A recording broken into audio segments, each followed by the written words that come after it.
नमस्कार, आयकॉन महाराष्ट्रमध्ये आपले स्वागत आहे। गोलटगाव गटात व गणात जळगाव गणामध्ये महाविकास आघाडी गोरगरीब जनतेचे प्रश्न सोडविण्यासाठी कटिबद्ध असल्याचे उमेदवारांनी सांगितले। तिन्ही उमेदवार अनुभवी असून शेतकरी, आरोग्य व शिक्षणाच्या मुद्द्यांवर काम करणार आहेत। नागरिकांकडून महाविकास आघाडीला उत्स्फूर्त प्रतिसाद मिळत असल्याची प्रतिक्रिया उमेदवारांनी दिली आहे। आपण शिवसेनेतून उभा आहे गोलटगाव गटातून कसा प्रतिसाद आहे? खूप छान प्रतिसाद मिळतो। कोणते मुद्दे घेऊन आपण निवडणुकीला समोर जात आहे? पाणी, रस्ते, महिला सक्षमीकरण। काय नागरिकांचा कसा प्रतिसाद आहे? आतापर्यंत चांगला प्रतिसाद मिळाला। तर तुम्ही सरपंच होता, सरपंचपासून आता जिल्हा परिषद लढवत आहे, कसा अनुभव आणि कसं जनतेला आणि पुढे तुम्ही जे आता लोकांचे प्रश्न मांडणार आहे कशा पद्धतीने मांडणार? मी गेल्या 10 वर्षापासून वायगाव येथील सरपंच आहे आणि गावकरी बंधूंनी मला सरपंच पदाची संधी दिली आणि त्यांच्या प्रेरणेनेच मी आतापर्यंत पुढे गेले आणि आज देखील जिल्हा परिषदेच्या निवडणुकीमध्ये उमेदवार म्हणून उभी आहे। काय समस्या आहे नागरिकांच्या सध्या तुम्ही फिरतायत? सध्या नागरिकांच्या रस्त्याच्या जास्त मला समस्या दिसल्या या गोलटगाव सर्कलमध्ये। म्हणजे आता भाजप म्हणतं लाडकी बहीण आहे, लाडकी बहीण कितीपत ही याच्यामध्ये? नाही, मला नाही वाटत यशस्वी। का बरं? काय त्याच्यामध्ये? इकडे टॅक्स वगैरे वाढवलेत, शिक्षणावर जे शिक्षण साहित्य आहे त्याच्यावर देखील टॅक्स आहे, शेतीला जे म्हणजे औषधे वगैरे लागतात, खत लागतं, बियाणं लागतं, त्याच्यावर देखील टॅक्स आहे। इकडून घ्यायचं आणि तिकडं द्यायचं असं भाजप सरकारने केलेलं आहे आतापर्यंत। मग लाडक्या बहिणीचं काय म्हणणं आहे सध्या? कंटाळल्यात। कशामुळे? काही इकडं जवळजवळ आपल्याकडून म्हणजे आमच्या लाडक्या बहिणीकडून किराणा मालामध्ये वगैरे 9-10 हजार रुपये इकडं टॅक्समध्ये वसूल होतात महिन्याला, आणि इकडं लाडकी बहीण म्हणून 1,500 रुपये दिले जातात। आता ते सगळ्यांच्या लक्षात यायला लागले असं जाणवलंय मला आता। शेतकऱ्यांचं काय म्हणणं आहे? शेतकऱ्यांचं तेच म्हणणं आहे, बियाणं वगैरे याच्यात टॅक्स लावलाय शेतकऱ्यांना जे आणि मालाला भाव नाही आणि शेतकरी नेहमी संकटातच असतो। अतिवृष्टी, नापिकी, दुष्काळ नेहमी भरकटलेलाच आहे आतापर्यंत। काय आव्हान करसान आणि तुमचं विजन काय असेल वेगळं यांच्यापेक्षा? माझं विजन महिला सक्षमीकरणासाठीच माझे जास्त प्रयत्न राहतील, जेणेकरून महिला स्वावलंबी बनतील। काय नेमकी काय स्वावलंबीमध्ये तुम्ही काय काय याच्यामध्ये? महिलांना घरगुती उद्योगधंदे वगैरे मिळवण्याचे म्हणजे जनतेच्या साथीनं माझा प्रयत्न राहील। काय आव्हान करसान मतदाराला? मला गोलटगाव सर्कलमधून जिल्हा परिषद सदस्य म्हणून तुम्ही निवडून द्या। तुमचा पाण्याचे, रस्त्याचे प्रश्न सोडवले जातील आणि महिलांना देखील काही उद्योगधंद्यासाठी प्रयत्न केले जातील। गणामध्ये कोण आहे तुम्हाला सोबत? मला गाडे जळगाव गणामध्ये गयाबाई शंकरराव ठोंबरे या आहेत आणि गोलटगाव गणामध्ये कुंताताई सोमीनाथ बनसोडे। महाविकास आघाडीला चांगला प्रतिसाद भेटेल? खूप चांगला भेटतो। शिंदे गोलटगाव गटातून जिल्हा परिषदेच्या निवडणुकीसाठी महाविकास आघाडी तर्फे उभी आहे आणि माझं चिन्ह मशाल आहे। वंचित बहुजन आघाडी रासपा देखील आहे, त्यांनी देखील आम्हाला पाठिंबा दिला। या 46 जिल्हा परिषदचे उमेदवार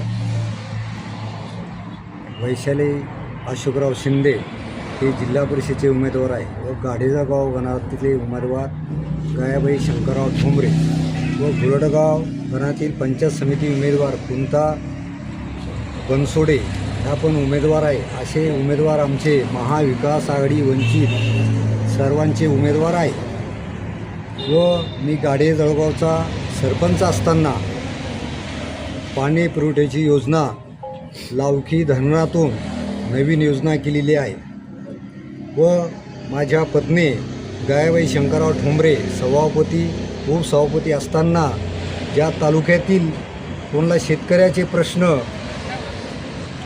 दूध पंप असो, वखर असो, ट्रॅक्टरचे अवजार असो, हे आम्ही मोफत द्यायचा पंचायत समितीमार्फत प्रयत्न केलेला आहे। या परिसरात माझं गाडेजळगाव गण हे माझे 4थी टर्म आहे। विकासाच्या माध्यमातून पुढचं आमचं व्हिजन जे जनतेला लागतं ते आम्ही उपलब्ध करून आम्ही असं जनतेपर्यंत पोहोचतो. सध्या कोणते मुद्दे घेऊन तुम्ही प्रचाराला समोर जाता? आमचे शेतकऱ्याला सध्या ह्या सरकाराकडून जे कर्जमाफीचा मुद्दा आहे, ह्या सरकारनं कर्जमाफीचा मुद्दा घोषणा केली, पण अजून शेतकऱ्याच्या पदरात त्यांना 1 रुपया बी नाही मिळाला.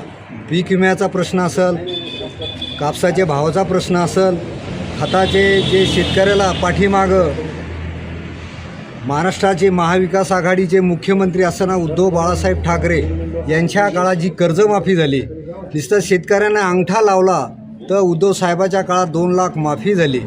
हे असं महाविकास आघाडीच्या सरकाराचं काम होतं.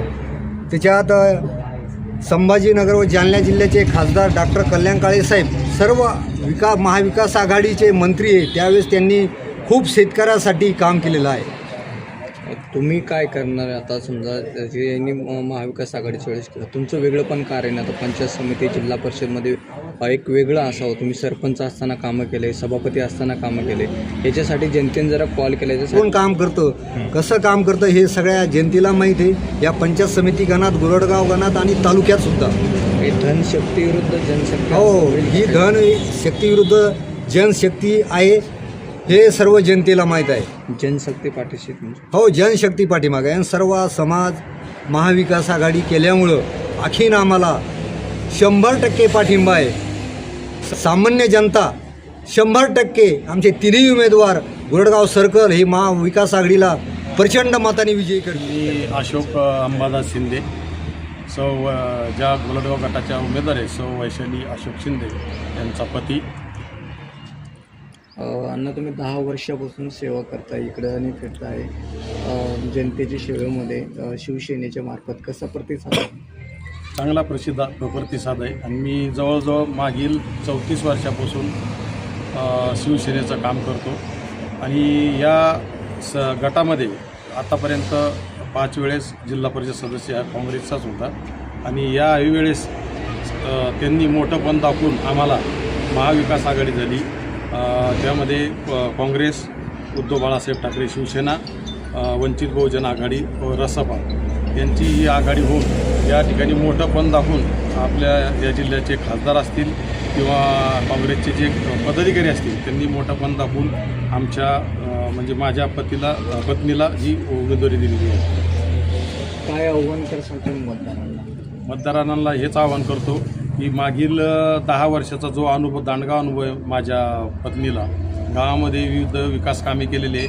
त्यामध्ये जे ड्रेनेज लाईन असेल, जवळजवळ मागील 10-15 वर्षापासून ड्रेनेज लाईन असेल, प्युअर ब्लॉक असेल, गावामध्ये आज या सर्व ग्रामपंचायतला नवीन ग्रामपंचायत इमारत, वॉटर फिल्टर असेल आणि आता गावामध्ये GI पाईप मागील मी 10 वर्षापासून हा निधी उपलब्ध करून म्हणजे आता गावामध्ये म्हणजे तसाच एका ठिकाणी गठ्ठा करून आता गावामध्ये म्हणजे मी GI पाईपलाईन केली. GI पाईपलाईन म्हणजे प्रत्येकाला 24 घंटे पाणी मिळेल यासाठी आणि त्याला मीटर बसवून आजही समजा तुम्ही आजही जाऊन बघा गावामध्ये त्या पाणी जरा सुरुवात केली तर 3ऱ्या माळापर्यंत पाणी जाईल. आज अशी परिस्थिती संभाजीनगरची शहराची की 15-15 दिवस 16-16 दिवस पाणी येत नाही. पण आमचं एक छोटंसं खेडा असून म्हणजे 1700-1800 जवळ 2000च्या आतमध्ये लोकसंख्या आहे, 1200 मतदार आहेत. या खेडा असून या गावामध्ये तुम्ही बघा, घेऊन तुम्ही स्वतः अनुभव घ्या आणि नंतरच मग मी जनतेला हेच आवाहन करतो की बाबा ज्या पद्धतीने आम्ही आमच्या वायगाव ग्रामपंचायतचा विकास केला त्याच पद्धतीने गोरगरिबाची सेवा असेल, गोरगरिबांचे कामं असेल ते पण चांगल्या पद्धतीने सोडवण्यासाठी आणि रस्ते असतील, पाणी असेल. आम्ही या परिसरामध्ये आतापर्यंत शेकट्याची पाणीपुरवठा योजना असेल, जळगाव फेरणची पाणीपुरवठा योजना असेल आणि आमच्याही गावामध्ये सोमठाण्याहून पाणीपुरवठा योजना आणलेली आहे आणि या दोन्ही गावामध्ये सोमठाण्याहून पाणीपुरवठा योजना आणलेली आहे. आणि या परिसरामध्ये मी भरपूर असे सुखदुःख असेल, रात्री 2-2 वाजता 3-3 वाजता ॲक्सिडेंट झाला असेल, काहीही काम असेल, कशासाठी फोन आला तरी आम्ही उठून त्या ठिकाणी हजर असतो.